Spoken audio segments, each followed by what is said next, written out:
सालिया साही पलटि मद कारबार पेंठस्थल। बेधड़क प्रस्तुत होउछि देशी मद। चढ़ऊ करुछथि अबकारी विभाग, हेले मद कारबार लागुनी रोक। आज सकाळु अबकारी विभाग चारिटी टीम सालिया साहिर विभिन्न जगार रेड करिथिला।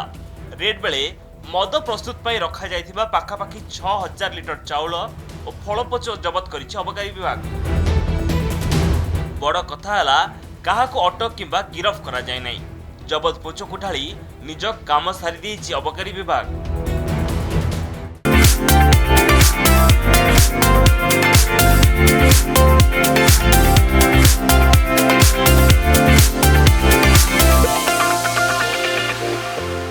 आज आम सका टोटाल 4टी डिस्टिलेशन पॉइंट पर रेड करूँ। 3टी डिस्टिलेशन पॉइंट आम से राइस बेस्ड पोच पाइलु और मद भी पाइलु।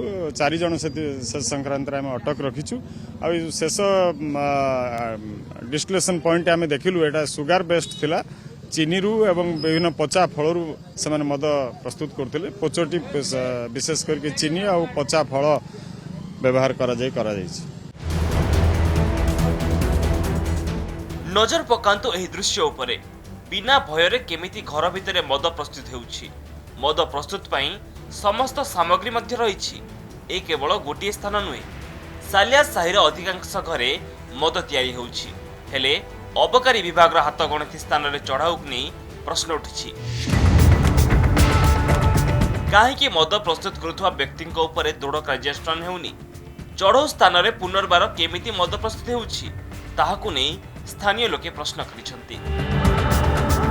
एटा तांके मुंडा नोक करछन्ती आ आमे कोन केते कहिले कोन करिवे। सार मान तो केते थोर आसिकिरी रसड़ी किसी सब नै लेनी हे आउ थरे कर दउछन्ती जोडाउ सेटा।